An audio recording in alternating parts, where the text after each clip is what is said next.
네, 안녕하십니까. 한국의 K9 자주포를 대규모로 도입한다던 호주가 얼마 전 K9 도입 계약과 함께 장갑차 도입 사업 규모까지 대폭 축소하는 뒤통수를 날리며 논란이 됐었습니다. 그런데 호주의 이러한 갑작스런 정책들이 오히려 호주의 역풍으로 다가오고 있다고 하는데요. 호주 질롱시에 위치한 한화에어로스페이스 K9 생산기지에는 15만 m 부지의 32,000 m 크기의 방산 공장과 1.5km 길이의 주행 트랙, 사격장 등이 조성될 예정이었습니다. 호주 정부가 2년 전 1조 원 규모의 1차 자주포 공급 계약을 체결하면서 우리가 해당 부지의 절충교역 조건으로 생산 공장을 짓기로 했습니다. 내년 완공을 앞두고 K9 자주포와 호주형 모델인 AS 헌츠맨 30문, AS10 탄약 운반 장갑차 15대를 생산해 2027년까지 호주에 납품할 계획이었습니다. 그런데 최근 문제가 생겼습니다. 호주 공영방송 ABC의 보도에 따르면 호주 국방부가 지상 미사일 대규모 증설을 신속하게 추진하기 위해 육군 첨단 군용 차량을 건설하려던 수십억 달러 규모의 프로젝트를 3분의 2 이상 삭감할 것이라고 호주 안보전략서 문건을 인용해 발표한 것입니다. 한국 입장에선 공장까지 지어주며 전략적 협력 관계를 바탕으로 대규모 방산 수출을 기대했었지만 호주의 갑작스런 예산 축소 발표로 당초 전망이 크게 빗나간 것입니다. ABC 방송은 호주 연방정부가 국방전략보고서에 따라 한국에서 추가로 도입하기로 한 자주포도 2연대가량을 취소하는 내용이 포함됐다고 밝혔습니다.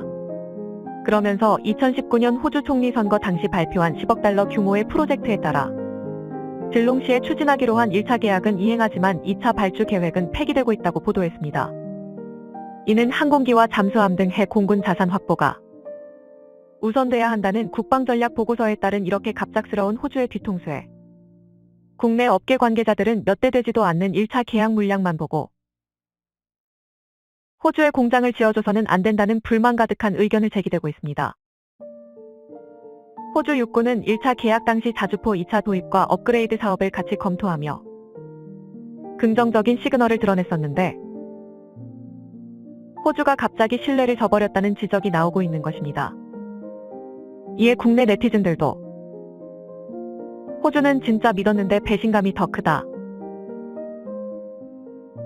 2차 물량이 진짜인데 몇 대 안 되는 1차 물량의 공장을 지어줄 필요 없다. 어쩐지 너무나도 질질 끌더니 호주도 인니처럼 변한 것인가. 잔머리 굴리는 호주, 인니처럼 되지 않길 바란다. 미국이고 호주고 자국의 이익을 위해서는 영원한 우방은 없다라는 걸 보여주고 있다. 프랑스도 호주의 잠수함 사업 뒤통수 맞았는데 우리도 손해배상 청구해야 한다. 등의 반응을 보이고 있습니다. 기존에 한국과 강력한 협력을 약속했던 스콧 모리스 전 총리가 물러나면서 작년 5월 새롭게 총리로 취임한 앤서니 알바니즈 노동당 대표의 영향도 있습니다. 미국과의 더욱 강력한 동맹을 구축하기 위해 미국 방산에 더 많은 예산을 할당하고 한국과의 방산 사업 규모를 축소하도록 시켰다는 것입니다.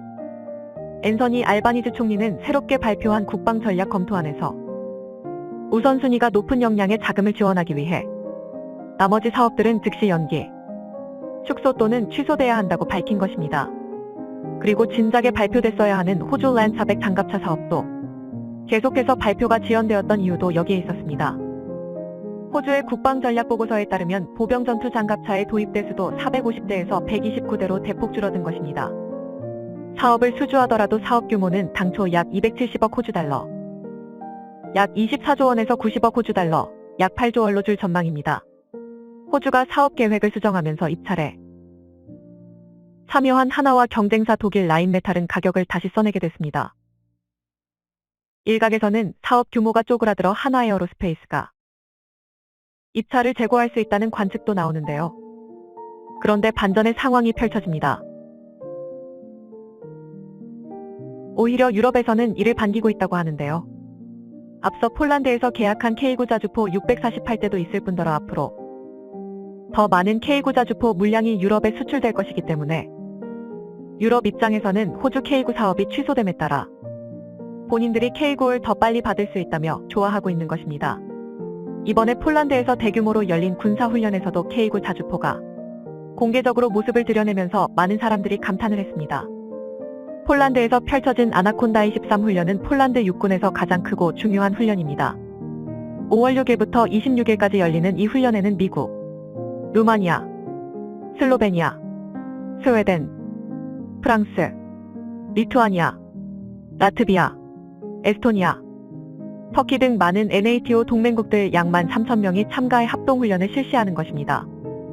그런데 이 대규모 훈련에 한국의 명품 K구 자주포가 당당히 위용을 드러낸 것입니다. 또 K구 차체 위에 포탑을 올린 크랩 자주포도 보였습니다. 이와 같이 K구 자주포가 폴란드 훈련에 처음으로 등장하면서 폴란드 매체들은 K구 자주포 영상을 연이어 내보내고 있습니다. 현재 우크라이나 전쟁에서 진흙탕에 쩔쩔매고 있는 독일산 자주포 덕분에 한국의 K구 자주포가 더 집중되고 있습니다.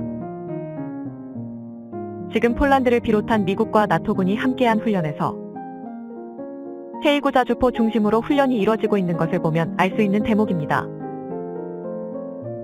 K구 자주포는 사계절이 뚜렷한 한국의 특성 때문에 진흙탕뿐만 아니라 다양한 험지 극복 능력이 우수하다고 평가되고 있으며 가파른 경사도 거뜬히 올라가는 놀라운 기동력을 지니고 있습니다. 화력도 뛰어나 현재 전세계 자주포 점유율 70%를 넘보고 있습니다. 현재 하나는 자주포의 본산 영구까지 K구 팀 썬더 협력 확대를 하며 본격적인 유럽 공략에 시동을 걸고 있습니다. 이런 상황에 최근 한국에서도 18개국 외교단을 모아놓고 K구 자주포, K전차 등 사상 첫 K방산 세일즈가 펼쳐지며 세간의 주목을 받았습니다. 여러분, 전방을 바라봐 주십시오. 전방 2km 원거리의 방어 중인 적 전차를 경멸하겠습니다. 하나 둘 셋 쏴. 발사된 포탄이 표적을 명중하자 18개국 외교단 사이에서 탄성이 터져 나왔습니다. 지난 2일 오후 경기도 포천 육군 제8기동사단에 실전 배치된 국산 무기를 살펴보기 위해 모인 각국 주한 대사 등 외교단은 전투 사격 훈련을 참관하며 연신 박수를 쳤습니다. 이들은 모두 K방산의 고객이거나 잠재적 고객들입니다. 이날 훈련에는 K구 자주포를 비롯해 K전차, K21 보병 전투 차량, K600 장애물 개척전차 등 총 31대의 장비가 동원됐습니다. 적의 저항 세력을 완전히 경멸하기 위해 끊임없이 사격하고 있습니다.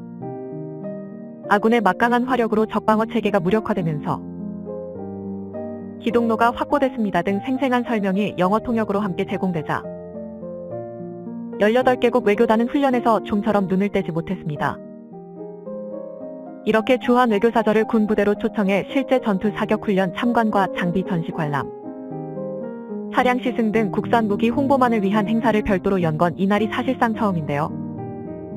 특히 K구 자주포 관련 설명을 캐서린 호주 대사는 K9A1의 승무원 숫자를 5명에서 군 관계자는 현재 개발 중인 K9A2로 송탄장치가 자동화되면 이 신기술을 통해 탑승 인원도 3명까지 줄일 수 있다고 막힘없이 답했습니다.